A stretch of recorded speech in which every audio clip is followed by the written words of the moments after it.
Allah Subhanahu wa ta'ala sebutkan di dalam Al-Quranul Karim tentang kaum Saba. Allah berfirman, laqad kana li saba'in fi maskanihim ayah, jannatani an yaminin wa shimal, kulu min rizki rabbikum washkurulah, baldatun tayyibatun wa rabbun ghafur. Sungguh telah ada pada kaum Saba tanda-tanda kebesaran Allah Subhanahu wa ta'ala.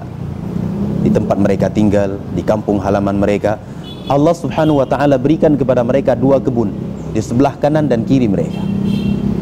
Kebun yang tumbuh di dalamnya tumbuh-tumbuhan yang segar, bisa mereka makan, bisa mereka manfaatkan untuk meningkatkan perekonomian ekonomi mereka.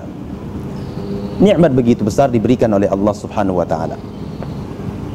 Lalu Allah Subhanahu wa ta'ala berfirman, makanlah oleh kalian dari rizki yang Allah Subhanahu wa ta'ala anugerahkan kepada kalian, washkurulah, dan bersyukurlah kalian kepada Allah Subhanahu wa ta'ala. Baldatun tayyibah, sebagai negeri yang baik, wa rabbun ghafur, dan Rabb kalian Allah Subhanahu wa ta'ala maha memberikan ampunan. Kaum muslimin dan muslimat yang dirahmati Allah Azza wa Jal, namun kaum Saba ini mereka tidak mengindahkan, tidak bersyukur kepada Allah Azza wa Jal. Diberi kenikmatan yang begitu besar, justru kemudian mereka berpaling dari Allah Subhanahu wa ta'ala dan berpaling dari beribadah kepada Allah Subhanahu wa ta'ala. Allah berfirman, fa'aradu, mereka berpaling. Fa'arsalna alaihim sailal arim, maka kami utus, kami turunkan kepada mereka banjir besar. Jelaskan oleh para ulama, banjir besar ini diakibatkan oleh runtuhnya sebuah bendungan yang ada di negeri Saba. Kalau hari ini dinamakan dengan Ma'rib, salah satu dari provinsi negeri Yaman. Runtuhnya bendungan tersebut sehingga menenggelamkan kampung halaman mereka.